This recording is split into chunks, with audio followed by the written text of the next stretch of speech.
BRICS सम्मेलन से भाग लेकर अब दिल्ली लौटे पीएम मोदी। 2 दिनों का रूस का दौरा कूटनीति के लिहाज से बहुत महत्वपूर्ण रहा।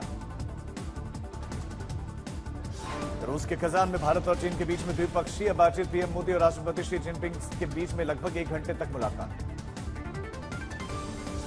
यूपी उपचुनाव में एसपी के सिंबल पर चुनाव लड़ेंगे 9 उम्मीदवार। अखिलेश ने एक्स पर लिखा, सवाल सीट का नहीं, जीत का। सूत्रों के मुताबिक कांग्रेस को मन मुताबिक सीट नहीं मिली, इसीलिए चुनाव न लड़ने का फैसला लिया। सुबह 10:30 बजे कैबिनेट की मीटिंग। आज झारखंड में हेमंत सोरेन, चंपई सोरेन भरेंगे पर्चा। साथ ही झारखंड चुनाव के लिए जेएमएम ने जारी की 5 उम्मीदवारों की तीसरी सूची। शिवसेना उद्धव गुट ने जारी की 65 उम्मीदवारों की पहली सूची। मुंबई की वर्ली सीट से लड़ेंगे आदित्य ठाकरे। महाविकास अघाड़ी का दावा, 270 सीटों पर बनी सहमति। इसमें 85 सीटों पर तीनों ही राजनीतिक दल लड़ेंगे। प्रेस कॉन्फ्रेंस में संजय राउत ने कहा कि बाकी 18 सीटों पर फैसला जल्द होगा। गठबंधन के कुछ दलों को मिलेंगी सीटें। महाराष्ट्र में एनसीपी ने 38 उम्मीदवारों की सूची जारी की। बारामती से लड़ेंगे अजित पवार। एनसीपी ने अपने 95% मौजूदा विधायकों को थमा टिकर नवाब मलिक और बेटी सना मलिक को उम्मीदवार नहीं बनाया। महाराष्ट्र में एमएनएस की तीसरी सूची जारी। 13 प्रत्याशियों के नाम।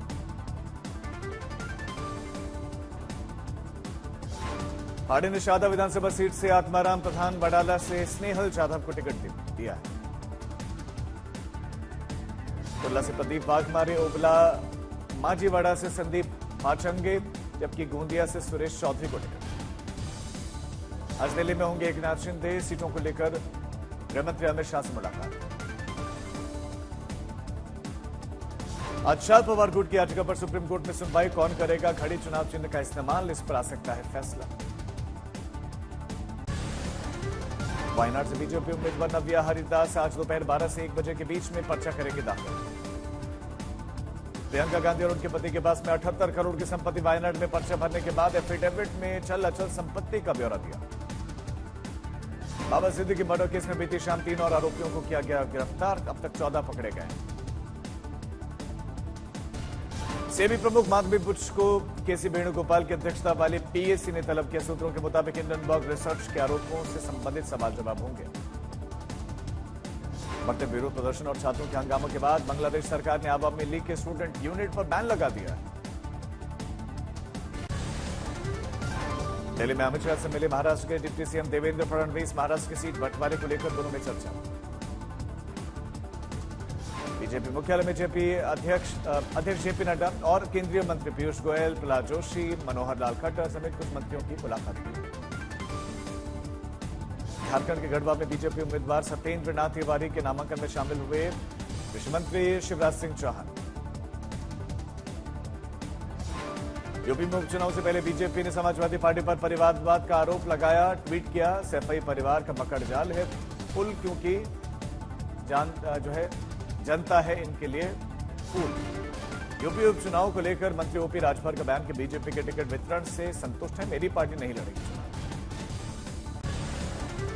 झारखंड के जामताड़ा में कांग्रेस विधायक और उम्मीदवार इरफान अंसारी का अनोखा प्रचार। अपने हाथों से चाय बनाकर लोगों को पिलाया। झारखंड के बिशुनपुर में बीजेपी के समीर उरांव ने भरा नामांकन। बीजेपी अनुसूचित जनजाति मोर्चा के राष्ट्रीय अध्यक्ष और पूर्व सांसद। दिल्ली में बढ़ते प्रदूषण को लेकर एलजेवी के सक्सेना ने मुख्यमंत्री आतिशी को लिखी चिट्ठी। धूल और गाड़ियों से निकलने वाले प्रदूषण को नियंत्रित करने के निर्देश। दिल्ली के दौरे पर हरियाणा के सीएम नायब सिंह सैनी केंद्रीय मंत्री नितिन गडकरी से मुलाकात की। बेगूसराय में वीआईपी अध्यक्ष मुकेश सहनी ने प्रशांत किशोर और बीजेपी पर बोला हमला। कहा 2025 में तेजस्वी ही बनेंगे सीएम। केदारनाथ में सीजन की पहली बर्फबारी। नंदी बेस कैंप में जमकर गिरी है बर्फ। अब कड़ाके की ठंड। मुजफ्फरनगर के रिटर्निंग ऑफिसर सुबोध कुमार को समाजवादी पार्टी ने हटाने की मांग की। यूपी के एक मंत्री और जिले के बीजेपी प्रभारी के रिश्तेदार होने का आरोप। हेल्थ सेक्टर में बड़ा आविष्कार आईआईटी कानपुर ने तैयार किया। टीबी चेक करने का एक पोर्टेबल डिवाइस।